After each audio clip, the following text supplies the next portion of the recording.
Welcome to the inaugural UVA Democracy Biennial. I'm Liz McGill, the university's provost.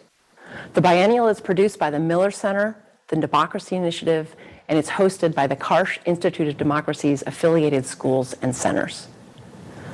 Across the country and around the world, citizens are debating democracy's fate. Can its aspirations meet reality? Why are authoritarian movements gaining in popularity? Over the course of a day and a half, the biennial will offer 3 distinct high-level conversations exploring these and other major challenges facing democracy today: the intersections of democracy and capitalism, mobility, equity, and the American dream, and the future of American democracy. Universities like ours create knowledge and combat disinformation, and we transmit that knowledge to the next generation and serve the greater good through scholarship and research. At the University of Virginia, our goal is to be both great and good while realizing this mission. This has never been more urgent than it is today. Our democracy is fractured.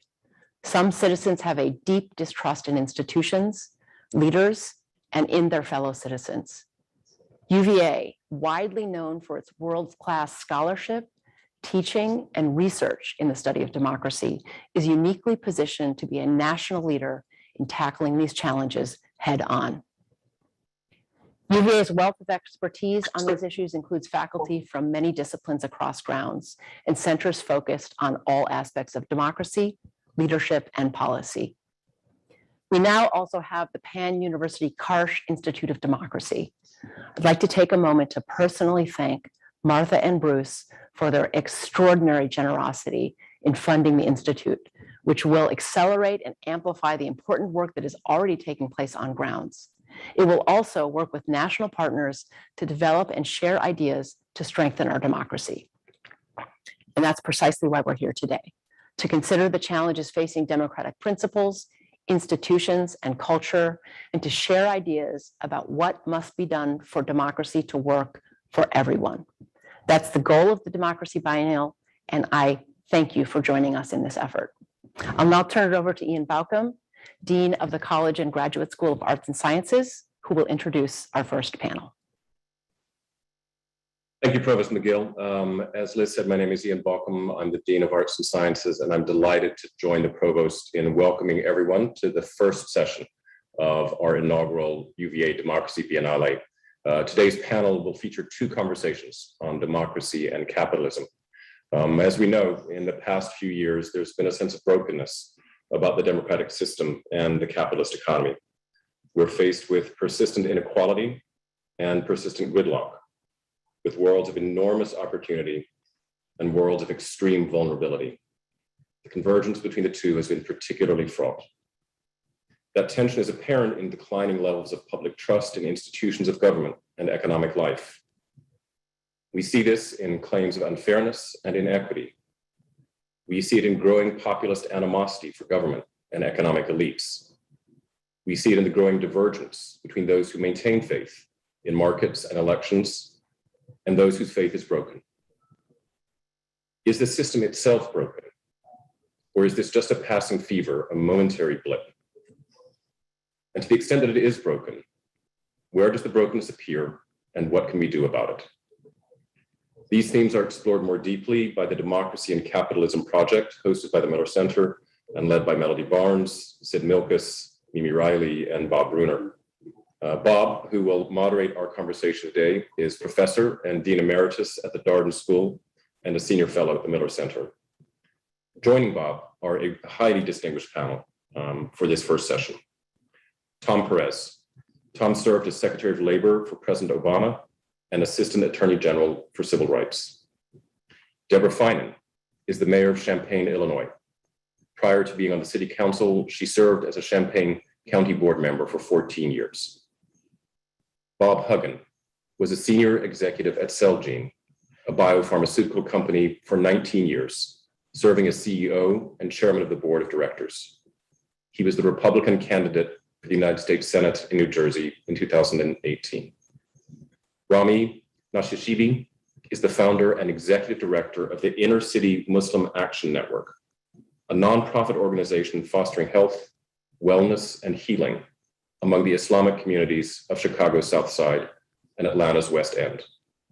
He is also a MacArthur Fellow, an academic, and a musician in his spare time. I think we see the guitar. And Gerald Chertavian is the founder and CEO of Year Up, a national program that empowers underserved young adults to enter the economic mainstream. Bob, over to you to take it from here. Thank you very much, everyone, and welcome. Tip O'Neill, former Speaker of the House of Representatives, said, all politics is local.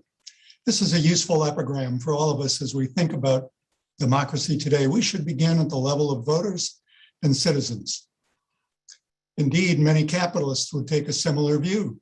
For instance, Walt Disney, Steve Jobs, and Herb Kelleher said that success begins from an understanding of the customer, of the staff, of the employees, of the investors. Therefore, let's take a similar view today and begin our discussion of democracy and capitalism at the ground level, the real level of communities. And let's ask how well democracy and capitalism are functioning to meet the aspirations of our communities. Where are democracy and capitalism working well? Where not? And what should be done? In what follows, I'm going to call on each panelist with a question that helps to illuminate his or her perspective. I've interviewed each panelist beforehand and based my question on that interview. And after we've made a round of all the panelists, I'll open the discussion for conversation among the panelists, and we'll invite them to raise their hands and offer up further reflections. So let's begin. In questioning the panel today, I'm going to come to Deborah Finan last. Deb, I'm going to give you an opportunity to give us a reality check and to give us your take on what the other four co-panelists have to say. You're the mayor of a city not much different from that of Greater Charlottesville. So we need you to keep us grounded in the challenges of creating and sustaining the community. If democracy and capitalism work well together, what does it look like for cities? What does success look like? That should be an overarching question for us today. So let's begin with the other panelists. I'd like to turn first to Gerald Chertavian. Gerald, you've helped underserved youth in some 27 different US communities gain the education and skills necessary to reach their full potential. Year Up, your organization, fundamentally aims to promote social mobility. So my question for you is, have democracy and capitalism helped or hindered your efforts? Thanks, Bob, and pleasure to be here today. I mean, Year Up fundamentally is about empowering low-income young adults to gain access to economic mobility. We've done that for 35,000 young adults across the country. We do that by working with businesses, i.e. capitalism, to say, what needs do you have for talent? And how do we meet those needs for talent? So without job creators, without the employers, Year Up would not exist.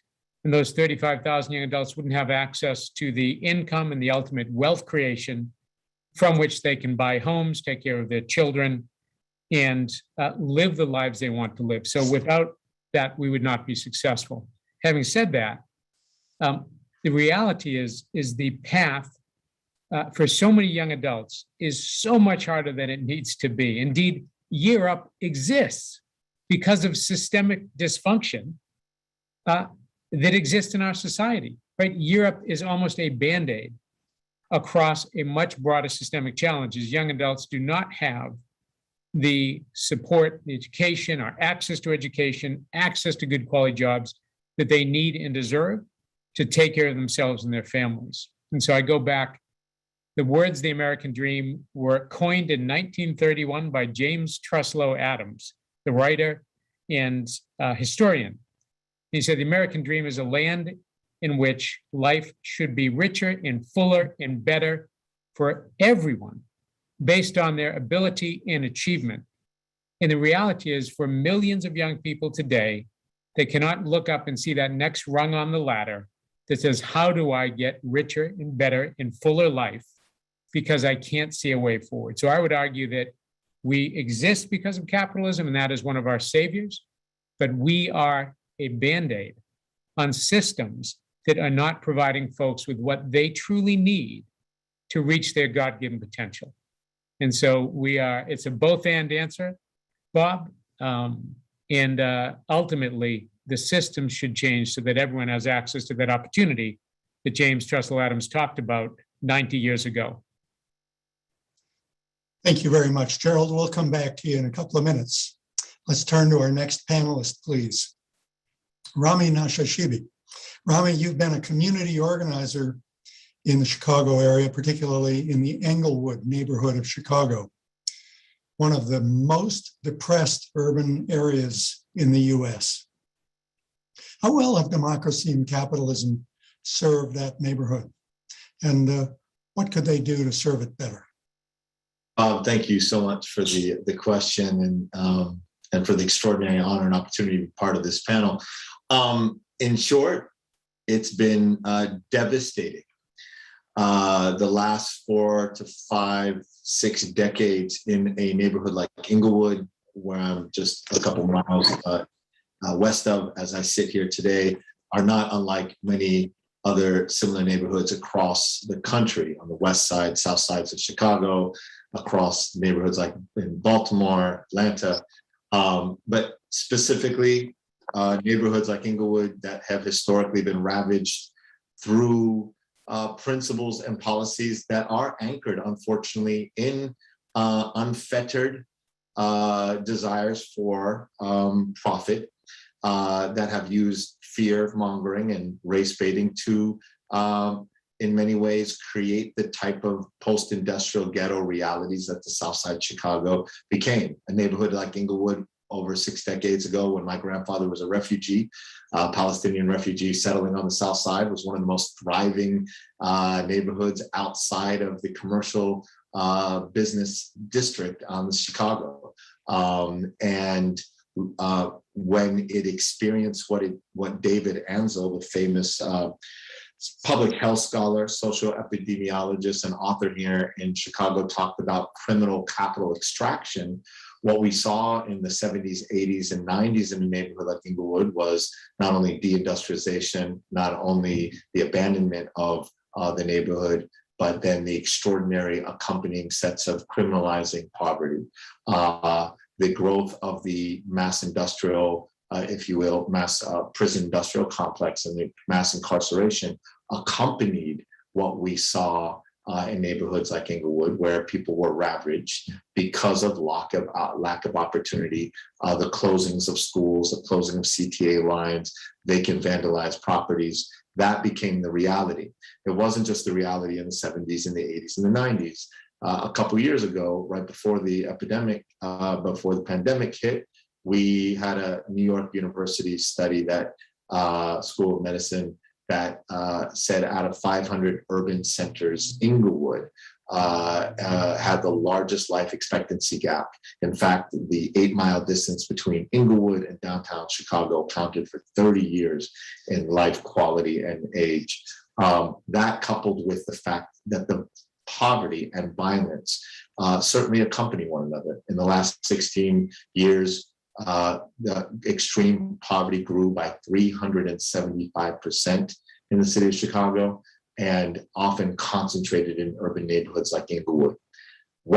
How do we do better? We do better the way I think we are beginning to do better.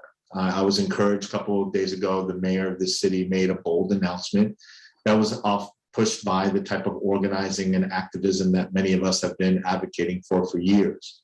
A bold Marshall Plan-like investment with all hands on deck, with the vision that it is going to take a multi-generational year commitment to stimulate jobs, to provide opportunities, and to demonstrate that actually what we have been able to demonstrate in neighborhoods like Englewood and on intersections is that when the private public sector come together with government, come together with organizers and developers, that we can make the impact, that we can provide jobs, opportunities, and pathways forward that can begin to mitigate the devastating effect that capitalism has had on inner city urban neighborhoods across this country. Thank you, Rami. Let's turn to Tom Perez. Tom, welcome. Thank you. You've talked about avoiding false choices in addressing local and regional problems. Tell us what you mean by false choices. Give us some examples if you can, and tell us, have democracy and capitalism created or quelled those choices? Well, thank you. Thank you for that question. And it's an honor to be with this distinguished panel. And I'm very, very grateful. Let me give you a few examples. I think we live in a world of false choices. I spent 15 years of my life prosecuting police misconduct cases across the country. I often saw the false choice. I'd hear people say, including political leaders, are you on the police's side or are you on the community side? That's a false choice. The most important currency a police officer has in his or her arsenal is the trust of the community. And when you have the trust of the community, you have everything. And when you don't have the trust of the community, you're in big, big trouble. As your labor secretary, I confronted this all the time. I either take care of my workers or I take care of my shareholders. I can't do both. I either take care of my shareholders or I can't take care of my sustainability obligations because that would hurt my bottom line. That's a false choice. We see these all the time in our democracy, and I think it's hurt our democracy. I've been very involved, and I got involved when I was labor secretary, and frankly, a little bit before then, in what we call and what some people call the conscious capitalism movement. Some people call it the inclusive capitalism movement. Some people call it long-termism. It's a movement that rejects false choices. It's a movement that says we can lift wages for workers and lift our bottom line and comport with our sustainability obligations, our triple bottom line. When we pursue that, we can create cycles of shared prosperity rather than either or politics. I mean, we live in a world right now where the disparity between the frontline worker and the CEO is as large as it's ever been because we've been living in that world of false choices. And there are a number of forces, I think, that have contributed to that.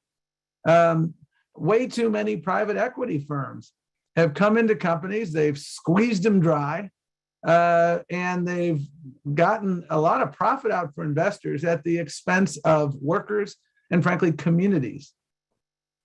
There are a lot of people, though, that are doing something about that. I was very involved in impact investing when I was labor secretary. I was very involved with business leaders. We put in place a rule in the retirement security space. It's a pretty simple rule. It said that if you're advising people who are investing their hard-earned retirement savings, their 401ks or their IRAs, you had a legal obligation to put their best interests first.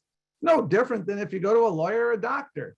They have a legal and ethical obligation to look out for you. And we were saying the same thing. And when we released that rule, I had a guy at my side. His name is Jack Bogle. He's since passed away. He invented index funds, started Vanguard. And he said something that was really compelling, which is, I learned long ago that when you put your customers' interests first, it's great for your customers and it's great for your bottom line. Unfortunately, people like Jack were more the exception than the rule. And one of my biggest laments as I continue to work with the conscious capitalism movement is it seems like it's way too the exception than the rule. And there are limits to what government can do here. We need everybody to step up. We need more corporations to step up and understand their sustainability obligations. We need more pressure to be put to bear. We need to make sure that we are putting the imprimatur on impact investing so that pension funds and other large investors can move away from this false choice dynamic. When we do that, I think we can really improve our democracy. But as long as we live in a world of false choices, it's going to be harder to solve these civil rights challenges that whether it's the policing or other contexts, and it's going to be harder to resolve income inequality, and it's going to be harder to resolve our climate challenges. Thank you, Tom. let me turn to Bob Hugan. Bob, you've been a former CEO of a Fortune 500 company. You've helped to lead some redevelopment efforts in northern New Jersey, both before and after your retirement from business. But you have a special perspective on what businesses and business leaders might do and can do, and the role they can play. What does it take to restore a city? What's the role for business and business leaders? What are some of the obstacles, and why should businesses and business leaders do what you did? Why should they get involved in local economic development? Yeah, no, thank you, Bob. And thank you for this whole panel.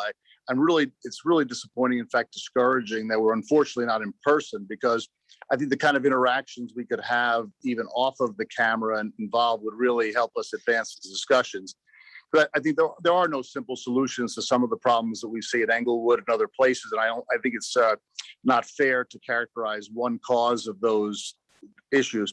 I have to tell you that before I came onto this, I didn't think I was going to have an awful lot to agree with Tom Perez about the issues, but I really do agree with some of his fundamental assessments of some of the issues and the way we should deal with them in the sense of false choices.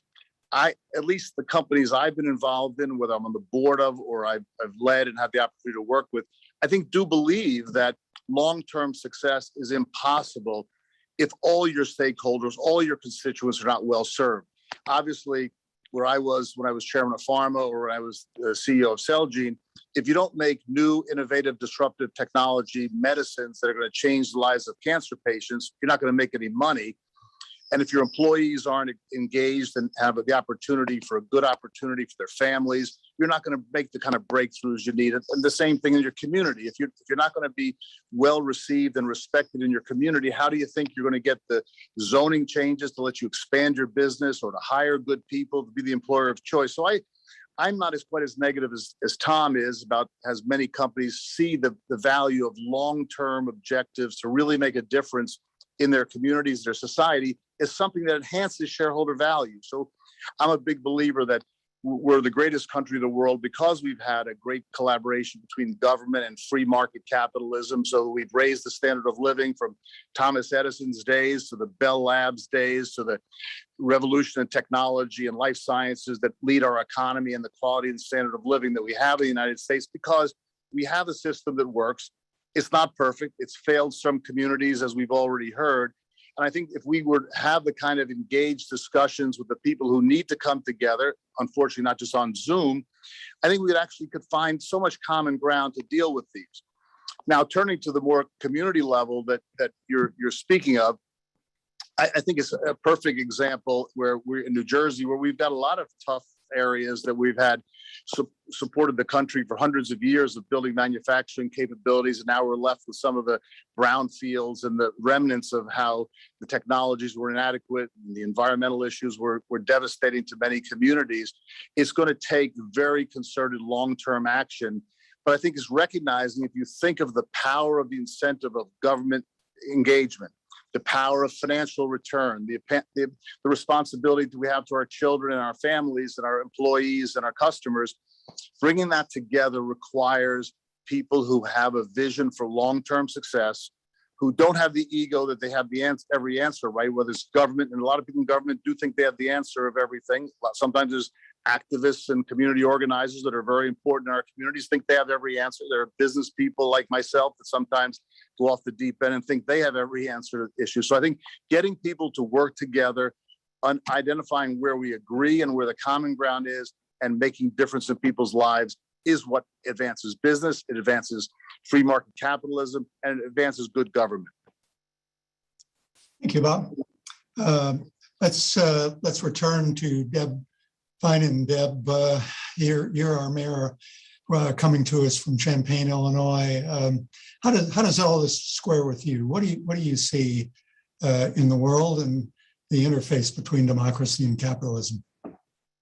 Well, I think, when businesses and government come together and we engage together, which is, I think, part of the panelists before me's point, we have this opportunity for our community to thrive. What businesses want is not only for their bottom line to be successful, but for the community in which they are located to be successful. We want to help a community jobs creator create jobs at all skill levels, whether it's a low-level skill or a high-level skill or professional. We need jobs across all of those ranges.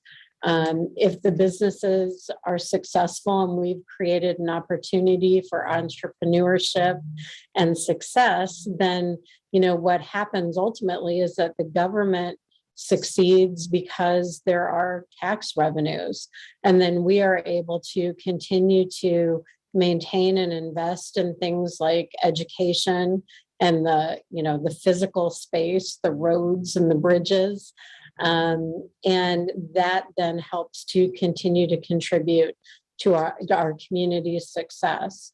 I think it's important, as I was listening to the panelists talk, I think that really the consumers of today are changed. They are demanding more from the companies and the corporations.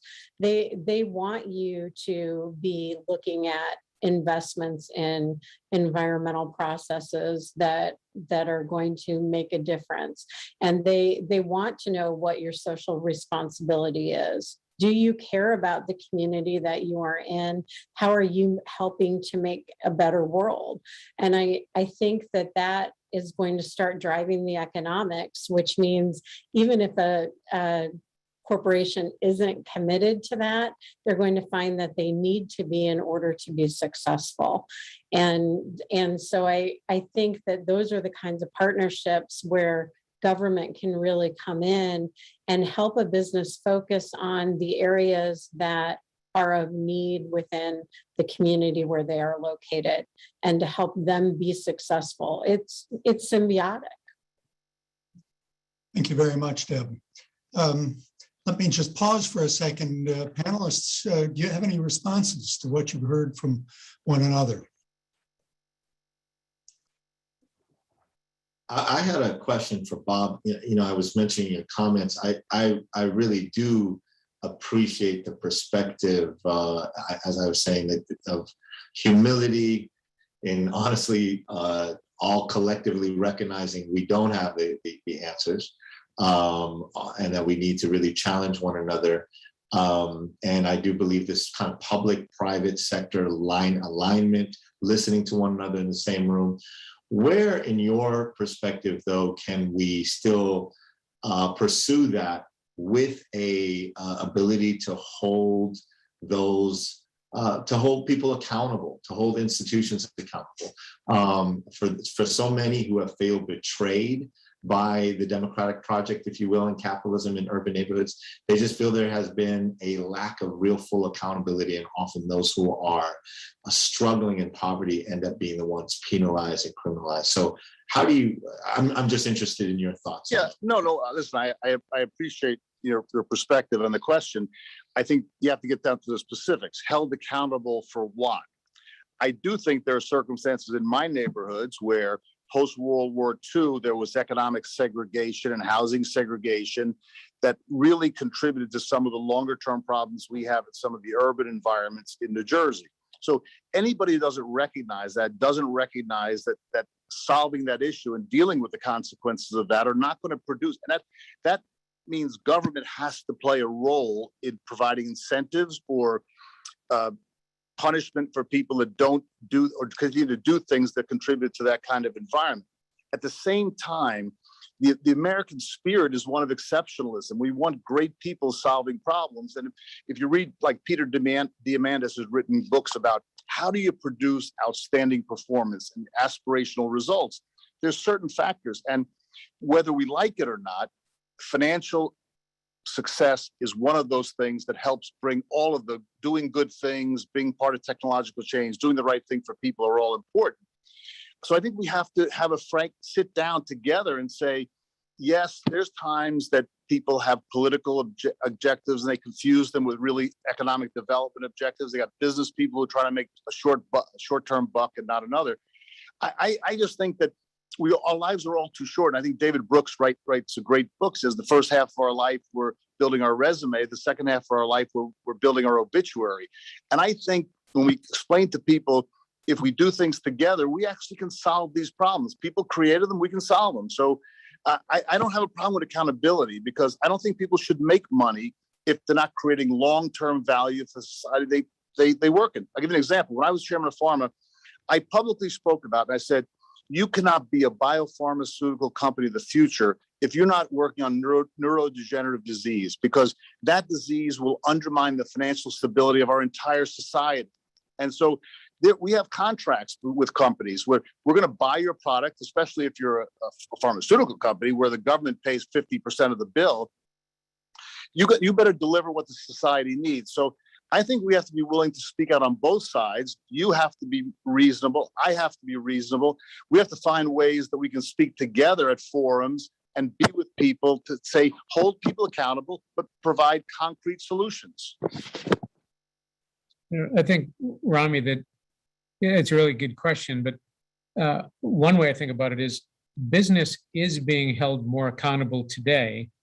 If you look at what are customers asking from companies, what employees asking from companies, indeed, if you talk to probably any private equity firm, they would say top 1 or 2 questions on the list from their LPs is, what are you doing about diversity, both at a firm level and at the portfolio company level?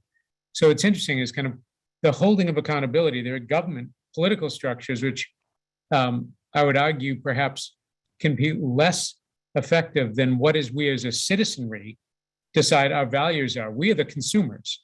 We decide where money goes in many respects, and often the investors. So I see at least a shift over the past 18 months and post George Floyd's murder.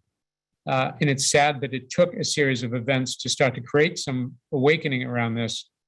But at least kind of 21 years into this journey of working with Fortune 500 companies, we're seeing not just a knee-jerk reaction, but a fundamental difference in what do we need to do differently? Not how do we fix those we might want to hire who have been underrepresented? What do we need to do differently to make it more equitable, inclusive, so that we can welcome in more folks from across this country? I mean, the 110 initiative, which we helped start, the largest commitment in the history of the United States to hire Black Americans. 56 of the largest companies in America committing over 10 years to do something, but to look inwardly first, because there is something we're doing systemically that actually makes it less easy for many to advance who have been underrepresented in the past. I haven't seen that question asked thoughtfully up until now from those who are in the positions of power in our country from a corporate perspective. So I'm more heartened, hopefully not Pollyanna, but more heartened than I have been over the past 20 years. The challenge I would observe, and I do appreciate it, as President Biden said in his State of the Union earlier this year, we're at a moment of crisis and a moment of opportunity. When I was at the Labor Department, most of the laws I enforced were a product of the New Deal. And when I ran the Civil Rights Division, most of the laws I enforced were a product of the Civil Rights Movement of the 60s. 2 decades of remarkable struggle, sacrifice, courage, and ultimately accomplishment. We kind of wrote the guts, or a big part of the guts, of the 20th century social compact during those 2 decades. And, there's been court efforts to undermine some of those, but let's put that aside for the moment. Reverend Barber talks about how we're in a third Reconstruction moment. And I do think it's important to understand, and Gerald's point about what's happening is an important point. There is an awakening. The challenge in communities that I spend a lot of time in, like Baltimore City, or communities that Rami spent a lot of time in, is they're not really seeing it. And the luxury that they do not have is time. And then they look at what is the Dow, almost 35,000. In their mind, there's seldom been a more bigger disconnect between how Wall Street is doing and how ordinary folks are doing. And so the challenge for us, and I think think that the Biden team recognizes this. That's why, I mean, you look at the reductions in child poverty from the child care tax credit. I mean, there's some really muscular things happening right now that can have real, really catalytic potential. But the fierce urgency of now is impossible to overstate, because again, I spend a lot of time in Baltimore City right now, and it's a wonderful community.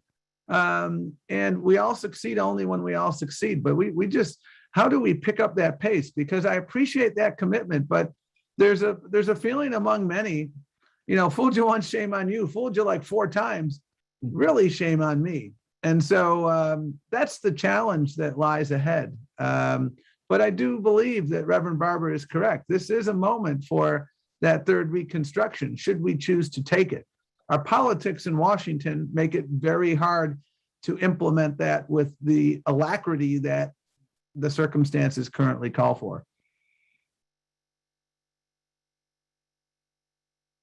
And I think, Tom, just to build on what you were just sharing, here in Chicago, we have a program called Green Reentry, and it's working to rehabilitate vacant, vandalized, abandoned homes, and working with re-entering populations and young men caught up in the cycle of violence.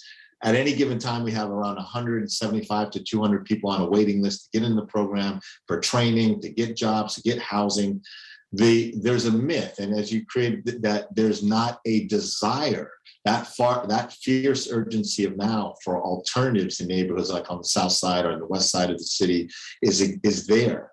And I do agree that, what you were sharing, Gerald, this looking inward for the question of accountability, certainly at all levels, there should be greater degrees of accountability. I'm a grandson of Palestinian immigrants and Arabs that often operate as middleman minorities in low-income Black neighborhoods. They operate a lot of businesses.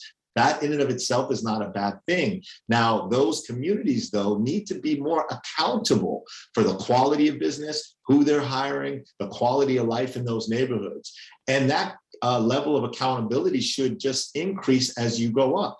And as you were saying, Bob, in the history of redlining and restricted covenants, the lack of opportunity is still with us today. The argument that Ta-Nehisi Coates makes for reparations shouldn't be such a politically polarizing one.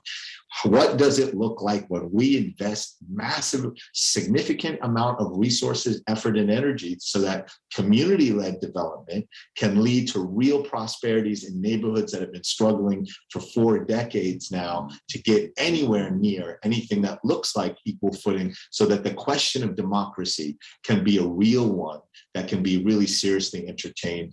And I think that is something we should all collectively be accountable for and work to actually accelerate in the spirit of the fierce urgencies now. I really do agree with some of the things that you're saying. I do think we have 2 challenges here. One is a longer term challenge, but the one that Tom and you point out, the urgency of the short term challenge, is the long term I'm more optimistic on. You're seeing that the customer, you're hearing all the conversations about what businesses have to do to succeed long term, to fulfill societal obligations, et cetera. I think the pandemic has produced some positive outcomes, as hard as that is for me to say with the government overreach of this pandemic. But it's the fact that I think businesses now recognize, just because you can pay somebody a small wage, that doesn't make it right. If you can, you've got to find ways to make your business more effective, so you can afford to pay people better at the bottom end of the ladder. And you need to make sure that you're doing things that long-term create value for you, which I think are aligned with where the society would like all of us to go. But when you talk about accountability, I think that the question of urgency is legitimate. How are we going to change Baltimore, Newark, whatever cities you want to call it, that we need more urgent action term. We need accountability on the political side. We need accountability on all sides, because we've had 40 years of significant investment in some of these areas, and we've never held people accountable. So I do agree we need more investment, we need more time, but we've got to start being honest about the conversations about what's going to take to really change the opportunity of how we bring people together to solve the problems.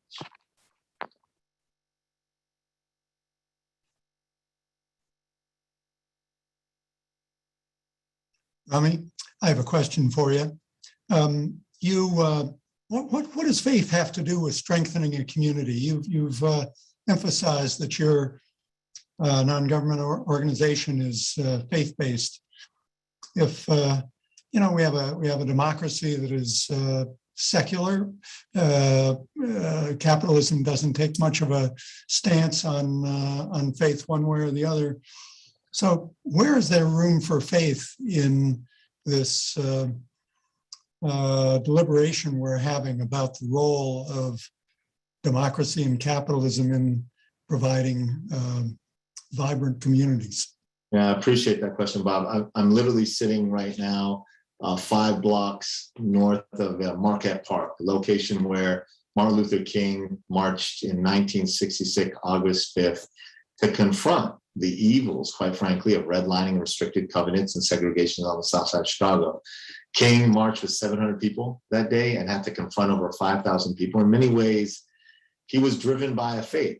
First and foremost, alongside him were people like Rabbi Robert Marx, who drew into his faith. Alongside Rabbi Marx were people inspired by many of the movements coming out of the Muslim American tradition that in many ways shared this spiritual conviction that I think has also been part of the story of this country since its inception, that in spite of its darker times, its darker challenges there have been, faith has always been an undercurrent in allowing us to aspire towards the world as it could be, even as we're challenging the world as it is, and not just to call out, but to call up to something greater, to call up to believe in something beyond ourselves, to believe in the greater possibilities of the human condition.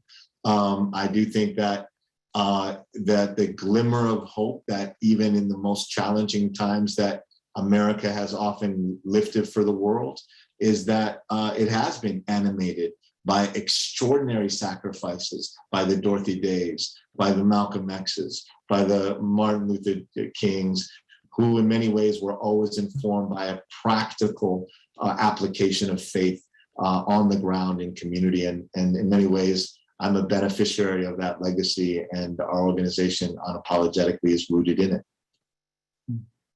It's interesting. It's interesting to watch some of the seminal moments in American history. And, you talked about the civil rights movement. I mean, marching across the Edmund Pettus Bridge, John Lewis, and so many others. The names that are most recognizable are the John Lewises of the world, but the names that are not recognizable, perhaps, but no less important, were people from faith communities. I was involved when I headed the Civil Rights Division in a case in Murfreesboro, Tennessee, involving a mosque that was trying to establish itself there. And it got torched, and we prosecuted the idiots who did it. Then they tried to use zoning laws to prevent it from getting built, and we went to federal court, and we defeated that effort. And what was most remarkable, and I went to the grand opening, what was most remarkable were the people across faith traditions who came together to celebrate. Because in the early 20th century, the same thing happened, except the church they were trying to keep out was a Catholic church.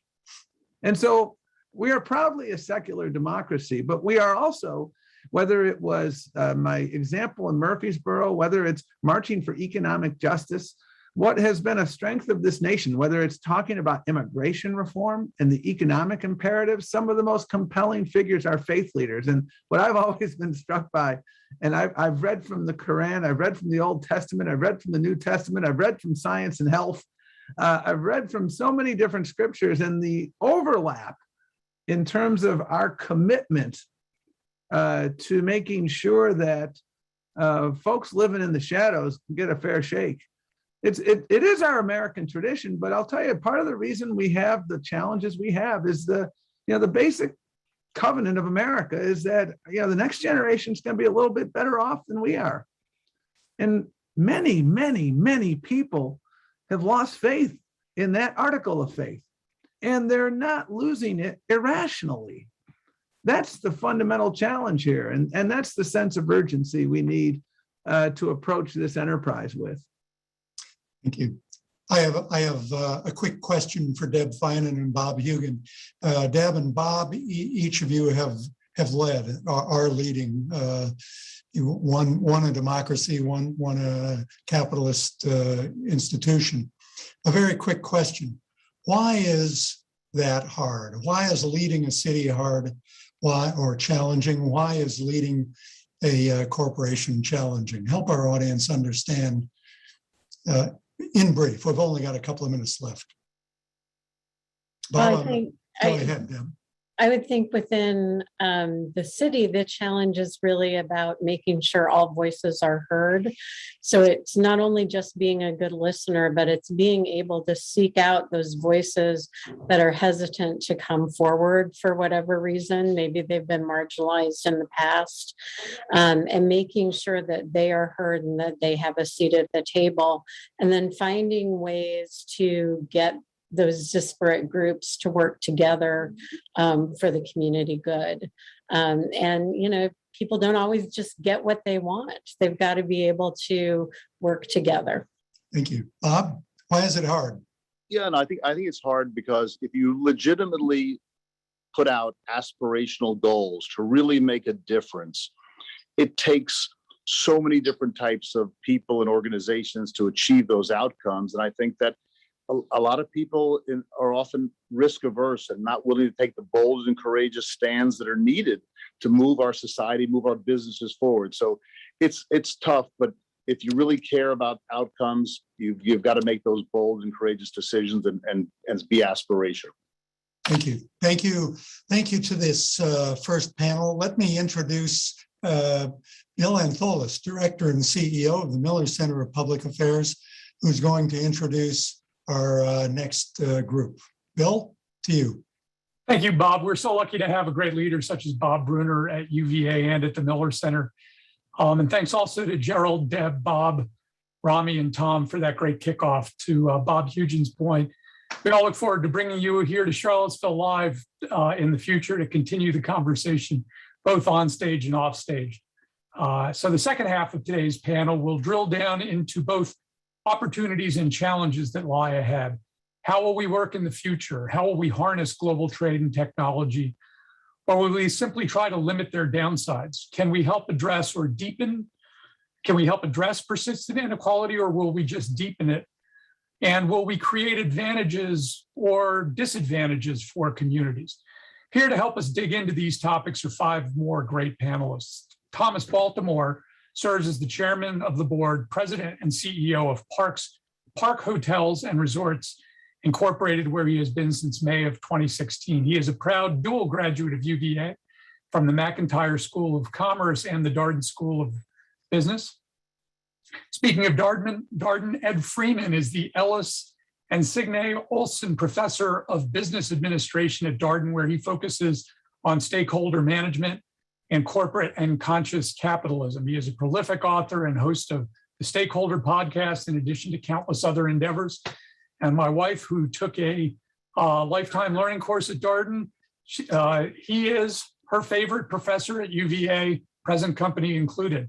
Carolyn Miles is the former president and CEO of Save the Children, an organization she worked with for 22 years and led for 9. She joins us now as an executive fellow and senior advisor to the dean at Darden, in addition to being a Darden graduate herself. Denver Ribbleman represented Virginia's 5th District in the U.S. House of Representatives from 2019 to 2021. He's a former Air Force officer and NSA contractor and is a UVA graduate himself. He also co-owns Silverback Distillery, headquartered at the base of the Blue Ridge Mountains, and is a local favorite. And lastly, we are joined by Rodney Slater, who served as Secretary of Transportation for President Bill Clinton. He is currently a partner at Squire Patton Boggs, where he helps clients integrate their interests into the overall vision for the transportation system of the 21st century. Thanks to all our panelists for joining this important and ongoing conversation. We really look forward to welcoming you here to Grounds at some point soon, whether you're an alum or a first-time visitor. So without further ado, I'm going to hand it back to Bob Bruner to kick us off. Thanks again, Bob, for your leadership, and let's get started. Thanks, Bill. So in the second segment, let's take a more macroscopic view of democracy and capitalism in addressing the challenges that are on the horizon. As we did in the first half, let me go around the panel with some questions and then open the discussion up among the panelists. Let me acknowledge Ed. I want you to be our wind-up batter with the bases loaded, and after your fellow panelists have spoken, offer your reflections on democracy and capitalism in the U.S. today. Please, our overarching question would be: is there a crisis of democratic capitalism, and if so, what should we do? But let's begin with Tom Baltimore. Tom, welcome. You grew up from modest circumstances to become the CEO of a very large operator of hotels and resorts. You're an example of the very kind of social mobility that we hear is lacking today. From what you've seen, is social immobility a consequence of democracy or capitalism or both? And if any, what should we do about that? Well, Dean Brunner, it's great to be with you and obviously the other panelists. These are extraordinary men and women, and certainly honored to be here today. Today I run a public company. I've had the privilege now of taking 2 companies public. I've also had the privilege of serving on 7 public company boards, in addition to numerous boards at UVA and other related boards. I would say unequivocally, and let me say this, if not once, I'll say it twice, there is nothing special about me. My wife and daughter, my daughter Hannah, who's a second-year student at UVA, can certainly attest and remind me often of that. My background is quite humble. I was born to 2 teenage parents. My mother was 17, my father was 18. They attended segregated schools in the complicated but great state of Virginia. My family never owned a home. My parents didn't go to college and struggled, but we had a number of things that were really driving us and that were crystal clear to me in my youth. One, we were anchored in prayer and faith. My mother in particular preached preparation and education. Education is the elevator, it is the escalator, it is the difference maker. I believe that passionately. I would also respectfully submit that perseverance. Bad things happen to good people, and your ability to be resilient, your ability to be able to fight through and strain forward to what lies ahead is terribly important. For me, I sort of refer to that as the secret sauce of life. When I think about social mobility or social immobility and the challenges, why is it so difficult and why is the gap sort of widened today? I would say that I think the main cause is the lack of educational opportunity. To put it bluntly, I think America's public school system, rather than lifting up our children, is really holding them down. We all know it. The evidence has been there for decades, if not generations, and more action needs to be taken there. So to answer your question, Dean, is it capitalism and democracy? It's probably a combination of both. We need more leadership on the educational front. Promoting school choice, vouchers, improving the social mix within our schools. Putting children first is of paramount importance. And making the tough decisions, whether it's discussions with teachers' unions, other political leaders, the incredible Year Up program that I think Gerald was talking about, and I'm familiar with some of the great work that he's done. Community colleges, trade schools, all of that needs to be part of the equation if we're going to address it. But more than anything, we need leadership and accountability to really address it. There are many thousands, if not millions of people like me who just deserve an opportunity. And education is that foundation. It is the difference maker that can advance things. So I'll stop there, Dean. Thank you very much, Tom. Let me turn to Denver Riggleman. Denver, welcome. You've played a role in developing the CARES Act and the PPP program that provided financial support to firms and individuals at the outset of the COVID crisis. What's the right balance between letting markets sort things out versus asking for government intervention to sort things out? What would you say? And thanks for having me, by the way. And it's an honor to be here with all these panelists. I mean, pretty humbling to be with this type of crowd. And I would say this, being part of writing the CARES Act, such an incredible question, because I remember it was about 1 o'clock in the morning. I was sitting with Kevin Brady. We're behind the scenes working in a bipartisan fashion. I was on the small business portion of writing that. And I remember how vague the language was. And the thing when you're talking about the balance between, I would say, capitalism and democracy, is the amazing amount of, bureaucratic rules and regulations that most companies have to endure. And I have to go back a little bit to tell you about what I think that balance should be, is that I want to start off by, I would say when I first started my 2 companies in IT, in the Department of Defense and with the intelligence community, I wanted government as far away from me as possible based on the fact that I had 2 companies that were already fairly highly regulated.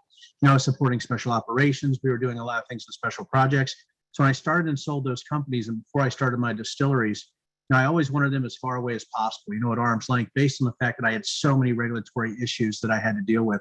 When I was looking at the CARES Act and the PPP behind the door with Kevin Brady and our team and trying to go back and forth, what I found is that people that were writing the legislation who didn't have that background in business, and that is sort of a regulated, highly regulated business like DOD and liquor, like I'm doing now, which is a little odd, right? I've picked 2 of the most highly regulated businesses to get into. But when you're looking at that, they don't understand how many fee structures, supply chains, how this actually works with the amount of rulemaking that goes on with each business. So when we were looking at the PPP and the CARES Act, there was a couple things in my mind. Number one, how can the government help when there's a taking? When you have shutdowns where companies can't make anything, when you have supply chain issues, you have fee structure issues, you have tax issues, you have employee issues, you have insurance issues, you have mortgage issues, you have rent issues or lease issues. You have all these cascading costs that you can't even define in a way based on the fact that the whole company shut down, based if you're a service based like we were at the time, or your supply chain shut down at the same time. So it was really an interesting thing for me and how much I learned about how government and capitalism can work together. And it really came together for me in the PPP and the CARES Act. And I'm not afraid to say, this is an old dog, but I learned some new tricks at that point. It was something unprecedented for us. And what I found is that it can work together if you have the language right, and you're willing to stay up till 2 or 3 in the morning and redline things that are too vague, right? Or identify things where the government overreach is actually based on a vagary of language or not understanding the specific topics that each company has to endure. So I'd say, Bob, in listening to all these individuals, I have a new understanding and a new appreciation of how government and markets can work together. But I'm also always going to err on the side of the companies, right? And what they have to endure. And that's the thing that I learned, is that in that specific language, even though it wasn't perfect, I think there's a rule I used from an old colonel that said, get a plan to 80% and execute it violently, right? That's pretty much what we did because it couldn't be perfect. But what I found is that balance has to be that government, and I would say this, I would say state and local governments have been tougher on our businesses than federal by far, is that governments need to understand the cascading fee structures and regulatory burdens that most companies have. But companies need to understand that they also have a responsibility to make sure that the government understands where they're coming from and what they need to do to work hand in hand together. So that was really the new appreciation that I got through that. And if anybody ever wants to call and talk in the background about those friggin' 3 days where I think I stayed up 60 hours out of the 72 to try to get the PPP through, I would love to. But really it was learning that language is so important, specificity is important, but also having people behind the door that understand how that dance happens between government and companies. Thank you very much, Denver. Let's turn to Carolyn Miles. Carolyn is CEO of Save the Children. You've seen some desperate problems. Where have government and business worked well together? Can you tell us about any success stories? What does success look like? And where have business and democracy perhaps failed? And why the success? Why the failure? What would you conclude for us? Sure. Well, thank you, Bob. And it is great, as everybody has said, it's really terrific to be on this panel together with all of you and such a wonderful group. I wanted to double down on Tom's points because I think the biggest thing that I saw during my 22 years at Save the Children, which is an organization that has worked for almost 90 years here in the United States and 100 plus years in all countries, about 110 countries around the world, is that education is, in fact, the elevator that Tom mentioned.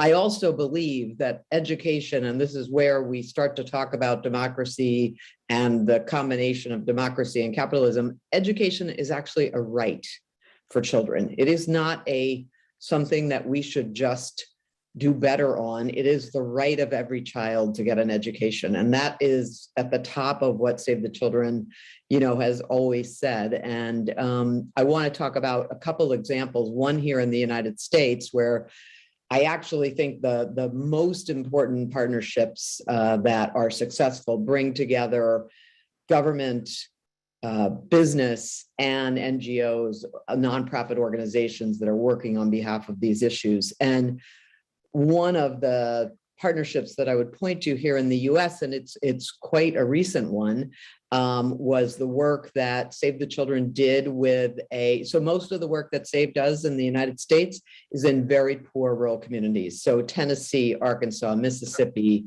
the places where, frankly, the poverty is the highest and the education rates are the lowest in these communities, and particularly in rural communities.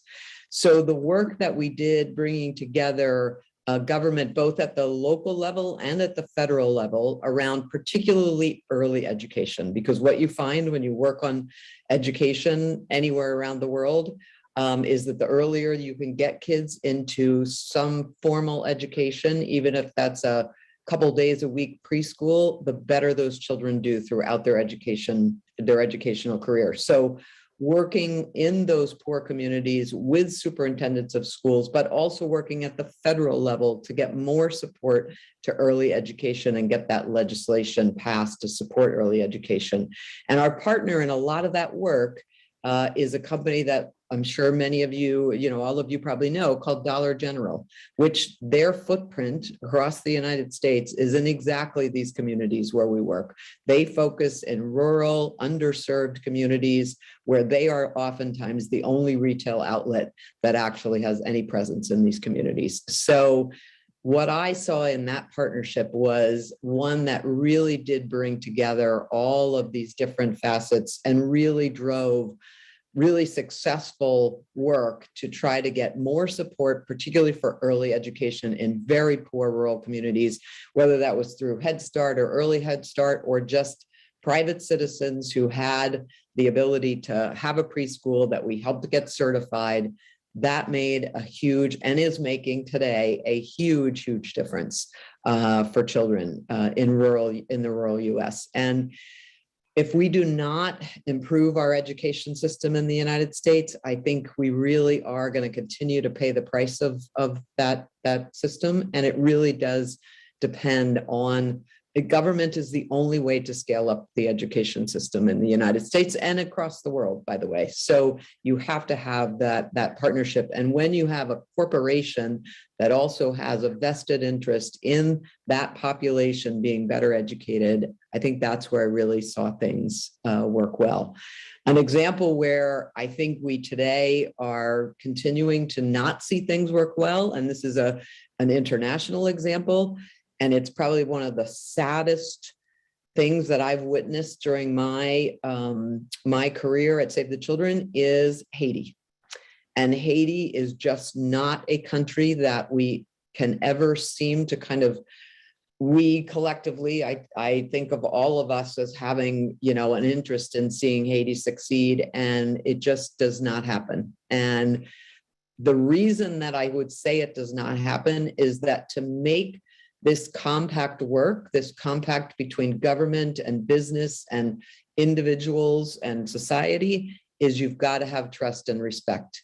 And in Haiti, the people have no trust at all for the government, and the government has no respect for the people. And the reason that people get into government in Haiti is not to serve the people. It's about power and money and all sorts of other things, but it is not about actually serving the people there. And so that's probably one of the biggest examples I can point to. And there have been lots of attempts by NGOs and businesses and government and all of us working together. But without that critical actor of a government that actually is respected by and trusted by its people, I think that's where I've seen failures. And in many, many instances that you have a breakdown somewhere in that chain of trust and respect. So those are both a good and happy example, I think, and one that has been less than happy. Thank you, Carolyn. Very, very sobering story there in Haiti. I believe Secretary Slater will join us shortly. Okay. Bob, I'm actually on. Oh, wonderful. Sir, you've advised many technology leaders in the US about the potential dislocations produced by artificial intelligence. Does the new technology create equity issues in our society? And if so, what should we do about them? Well, I think it does and it can, but clearly we have to have the interests of the employees first and foremost as we are thinking through the applications of this new technology. That's been the case throughout the years as we have moved from an agricultural economy to an industrial economy. In the area of transportation, I'm especially excited about the potentiality there. But I think if businesses and policymakers are concerned about the citizenry and if they're concerned about their employees, along with a broader collection of stakeholders, then clearly these advancements in technology can enhance the life options, wherewithal, capability, skills, and the like of our workers. So I don't think it has to be a zero-sum game. Clearly, I think that our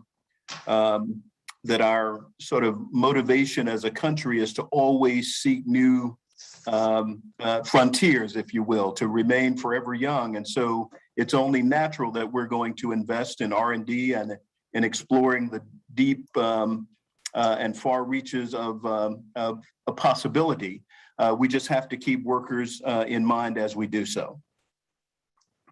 Thank you very much. Well, let's come back to Ed Freeman. Ed, are you an optimist or a pessimist about democratic capitalism today? What are the implications of what you've heard so far, and what would be the message to capitalists and or lovers of democracy from this discussion? Well, that's a hard question, Bob. I'm glad I never had to face you in the classroom. Look, I'm incredibly optimistic. I think I've even gone so far to say, and I believe it, we've reached a critical point. There's no going back. Think about the issues that face us. I've heard not a single soul argue, hey, what we really need to do to fix inequality is to become even more greedy little bastards out trying to do each other in, right? Nobody's arguing that we go back to a world of shareholders are the only ones that count in business. So I think the tide has turned, but I want to go back to something Tom Paris said in the first panel. I know not everybody maybe have heard that, but he talked about false choices. And we have a lot of false choices. The false choices are because of the way we think about things. If you think about business as only about the money, you're going to make a whole lot of false choices. And in my view, you might not make nearly as much money as you would if you thought about it differently. If you thought about business as most entrepreneurs, I'm sure Denver's one of them, who had a sense of purpose. Yeah, you got to make money. Of course, profits are important, but you got to have a sense of purpose too. And I know that's true with Tom. You got to have shareholders, of course, but you got to have stakeholders as well. And more importantly for this discussion, you got to see business as, of course, you got to pay attention to markets, but you have to see it as a societal issue as well. That was one of the great awakenings for people, I think, in the pandemic. that added with things like PPP and the CARES Act, that added things, added fuel to the fire. That wait a minute, business is a societal institution. And this leads me to the other side to think, this false idea of democracy as it's about voting and all the emphasis on voting, etc. Yes, voting's important. Yes, I, for one, think everyone should have the opportunity to vote. And my hero, John Dewey, says as well, democracy is more than that. It's more than just voting. It's about the institutions in which we make ourselves and each other free. And we're able to reach and achieve things. And business, though Dewey was not particularly pro-business, business is a big part of that and has to be. So, we need to become a nation of entrepreneurs. I think Carolyn and Tom are right that education is a great elevator. It was for me. I grew up poor on a dirt farm in Georgia, got a PhD so I could work indoors. It's been great here at Darden. But to be a nation of entrepreneurs, yes, you have to educate, but we need to educate kids about what business really is. It's not just about being greedy and making profits. Of course, you got to make money or you don't have a business, but you got to do something that makes a difference in the world. We need to do that in our schools. We need to stop in our business schools teaching people that it's just about finance. It's just about the money. I think we have to take responsibility for that. And finally, one of the reasons I'm so optimistic is there's so many good companies that call themselves either conscious capitalists or stakeholder capitalists. The Business Roundtable endorses the idea of stakeholder capitalism. There's a long way to go, but there's so many of those. There's so many multi-stakeholder partnerships and public-private partnerships that are there. And I want to use another of Dr. King's words. We need to avoid the tranquilizing drug of gradualism. We need to do this now. And this has to be the calling for our generation and the generations that follow us. Thank you very much, Ed. Let's open it up among the panelists. I do have more questions if you want, but let's give you all an opportunity to ask one another. Carolyn?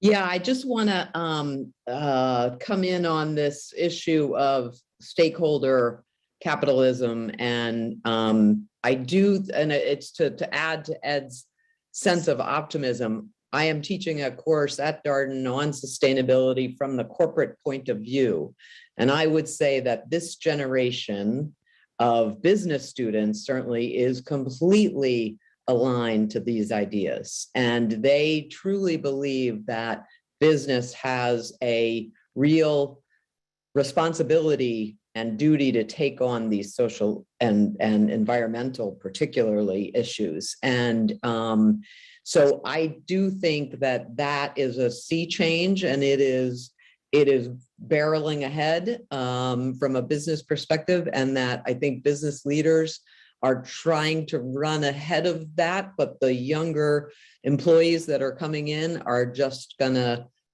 I really think, change things in a very big way to be focused on those issues. And they do think, they understand that for businesses to be successful, of course, you have to, your shareholders are, and your investors are one of your stakeholders, and you have to pay attention to them, but there are lots of other ones. And they think that one of the biggest stakeholders is the environment and the general population and how well they're doing, and all the social issues that they see as really problematic in the world today. So I think that's a big wave that's already here. I got a brutal and simple. Oh, go ahead. I'm sorry. Did I step over somebody? I apologize. No, but that's okay. This is just Rodney. I was going to first say to Carolyn, thank you for those wonderful remarks earlier about Save the Children. I'm actually a native of Arkansas. I'm currently in the state. I'm from the Delta region of the state, where you have a big presence. And I just applaud the work of Save the Children. I'd also say, as the father of a young student now who's involved in a law and business program, you are absolutely correct about the mindset of this young generation. Not only did they manifest their presence in the social unrest of last year, but they're doing so in the classroom and even as they engage potential employers by quizzing them about their commitment to diversity, equity, and inclusion, or their commitment to ESG concerns. And this competition for talent is really going to make it imperative for businesses to respond in kind to that very, I think, appropriate and quite profound engagement on their part. So I salute your comments in that regard. Thank you, Denver. Yes, and I wanted to, listening to everybody and especially listen to Ed and then Carolyn, you talk about, having a bigger purpose. So, I came out of counterterrorism. So when we built quick reaction capabilities or weapons is what I did. I didn't really have a greater environmental purpose at that point, right? So I had a couple companies where I'm using my intelligence background, and all of a sudden I sold that company. My wife says, hey, I want to make liquor. So my wife and daughters wanted to have their own thing. And of course they were owed that because they followed my, dumb rear end around for years while I was gallivanting around. So my wife, though, wanted to do something that was, I would say, environmentally sound. She wanted to have a zero waste distillery, right? So I want to tell you guys an example of business decision based with environmental issues that can be both enlightening and absolutely brutal. So we decided to build the biggest geothermal system, I believe, in Virginia, 24,000 feet of pipe, which can chill about 32 tons of whiskey a day, overbuilt. But we wanted to do something for the environment, have a zero waste. We wondered if we could pull it off. So we spent hundreds of thousands of dollars to build a geothermal system, which I probably could have done the chilling for about 100,000. I promise this as a point. So everybody was very excited about this. Man, you guys are incredible. The first geothermal distillery. I said, yeah, because I'm so darn smart, that we're combining the business and environmental friendliness and able to produce the same amount of whiskey. Well, I want to tell everybody here, it's been absolutely brutal. That geothermal system has broke down so many times. I just want to throw it into the road. However, we learned a valuable lesson. We have fixed that geothermal system. And now we're starting to realize those savings. So I guess when I see this and I see, sort of the philosophy of how to do this, and somebody who tried to do this, maybe not having the benefit of enough experience to figure out a 5-mile pipe geothermal system with somebody who maybe had not done something that big before. I just want to throw this out to everyone. It is very difficult when you're looking at the bottom line to do that type of environmental issue, to do something like I did. And the only reason I could is because I had sold a company. And I think when we're looking at companies, and I would ask for patience with some of these smaller companies, and I have talked to them so much about how we became environmentally friendly or how we wanted to do things, is because they're always looking at survival first before they're looking at how to be environmentally sound, right? Or to be sustainable, right? Or to look for some bigger issue, except for making money for their family, especially when you had COVID. That was the big issue that we had. And I'm going to bring this full circle, is that how are you in survival mode, something unprecedented, right? When you're talking about environmental sustainability, when everybody's just trying to survive. And that's the question I have for the panel. I was able to do it just because I did a little bit better than other people. It's honest. I got lucky. But how do we actually do the education and training or help those individuals to bootstrap environmental sustainability? That's really what we're talking about, right? How do we bootstrap environmental sustainability? And, and listening to Ed, I'm a UVA guy. I never was smart enough to go to Dartmouth, but I think that we have this ability right now to actually do this type of education. And I'm not saying I know everything or things of that nature, but I think it's helping people get through this in some kind of way, like what Ed was talking about. How do we train and educate individuals that we can do both? I think it's going to be a lot tougher at the smaller business level than we might imagine. So that was my input based on what Ed and Carolyn said. So thank you for allowing me to say that.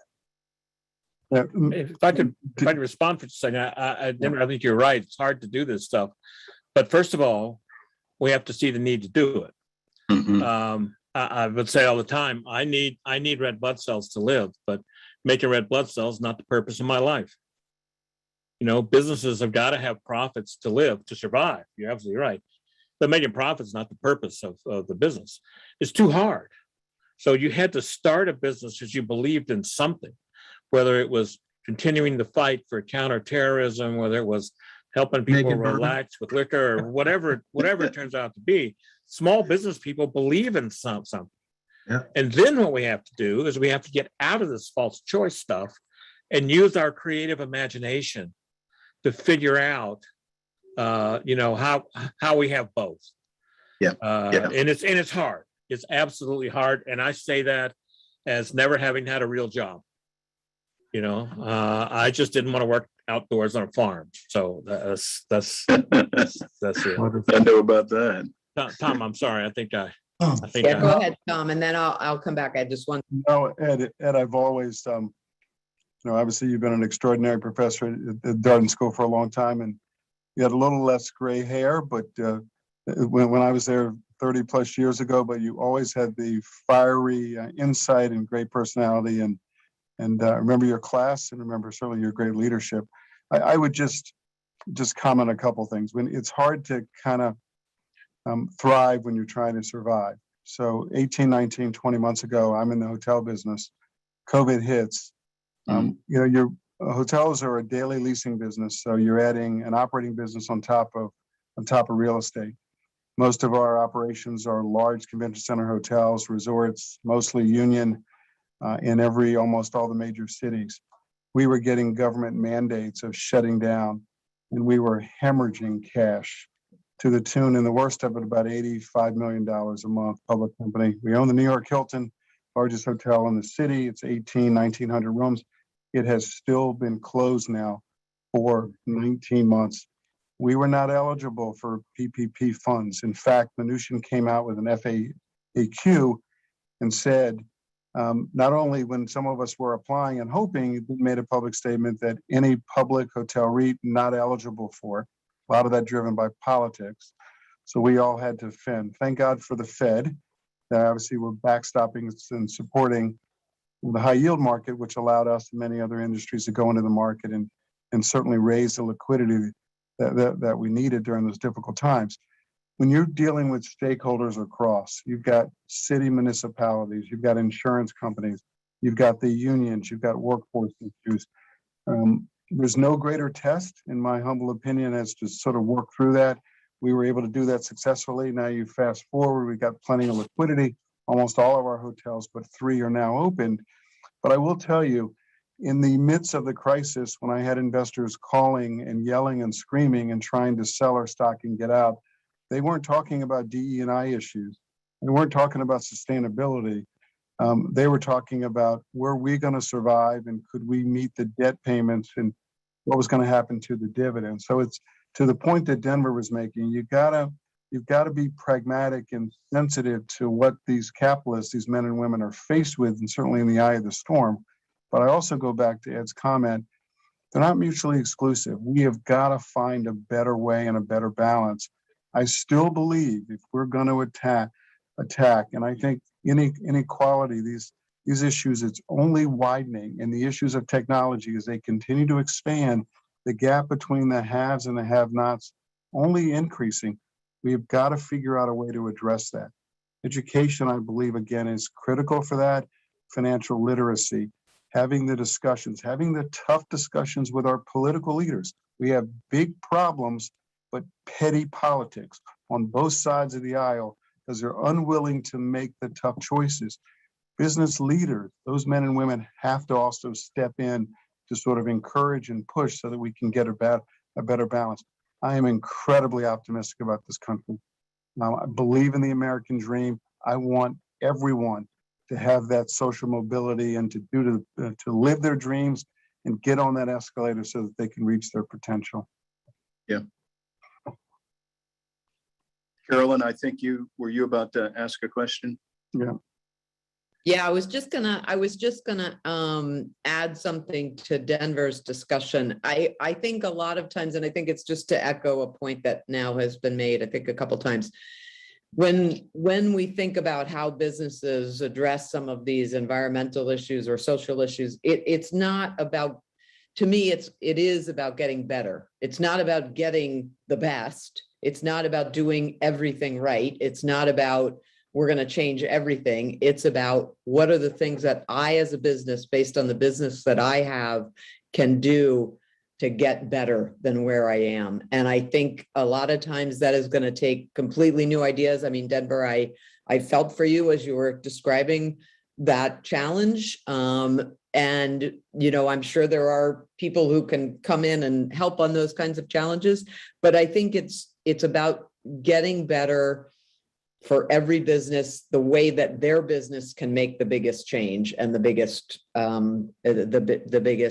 pivot. And I don't disagree with Tom that when your investors are breathing down your neck and you're in the middle of a crisis, that is extremely hard to do. But I would say to you that is probably the time for your employees and for others who really care about these issues. That's the time when it actually is going to make the absolute biggest difference, is in that really tough moment when you have to stand up and say, you know what, I'm still going to go forward with this program on diversity, or I'm still going to commit to our goals around zero waste, or whatever it is.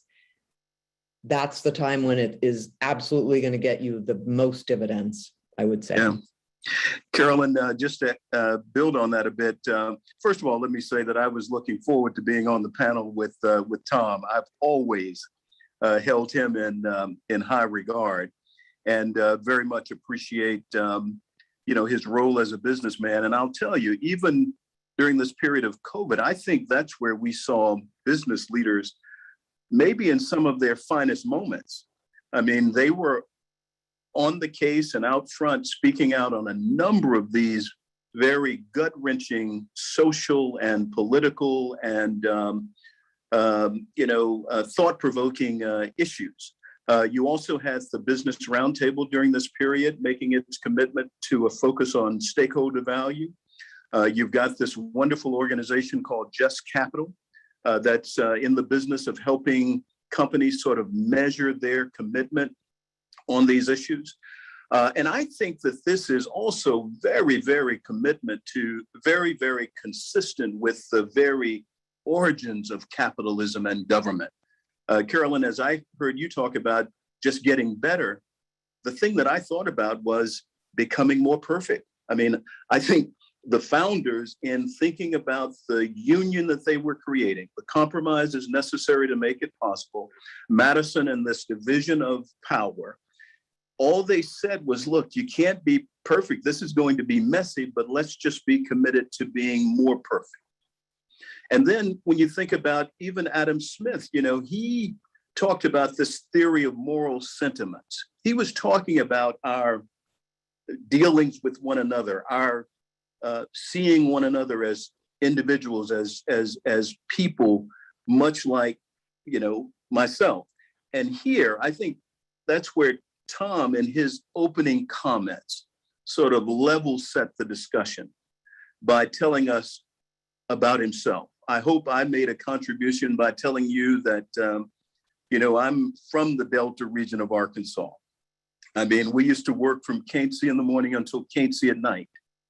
But we also talked about how even that is consistent with the thinking of Longfellow when he said that the heights of great men and women reached and kept were not attained by sudden flight, but they, while their companions slept, toiled upward in the night. And so there is a lot more commonality here when we pull back the veil, when we speak honestly and openly, and when we're a bit vulnerable, because it encourages others to be vulnerable, and that is where you find the common ground. Secretary, thank you for those remarks. That was, you two have been someone that I've admired for decades, and thank you for those comments. That was really resonated, I know, with me, and I would imagine with the panel as well. I would extend my thanks, our admiration for all of you and the work you've done, your ability to talk from your life experience and help convey deeper ideas from that experience. Our panel discussions today have covered a wide range of issues and views. Certainly underscores the view that democracy is messy, capitalism can be turbulent, but each delivers profound benefits to society. So this sets the stage for tomorrow's activities in the Democracy Biennial. Please accept our thanks to panelists and to you, the audience, for your engagement with us today. I'm sure I speak for everyone. We hope you have found this session to be inspiring and informative and a great appetizer for more reflection on democracy as well as capitalism. Cheers, everybody. Good day. Thank you, Dean.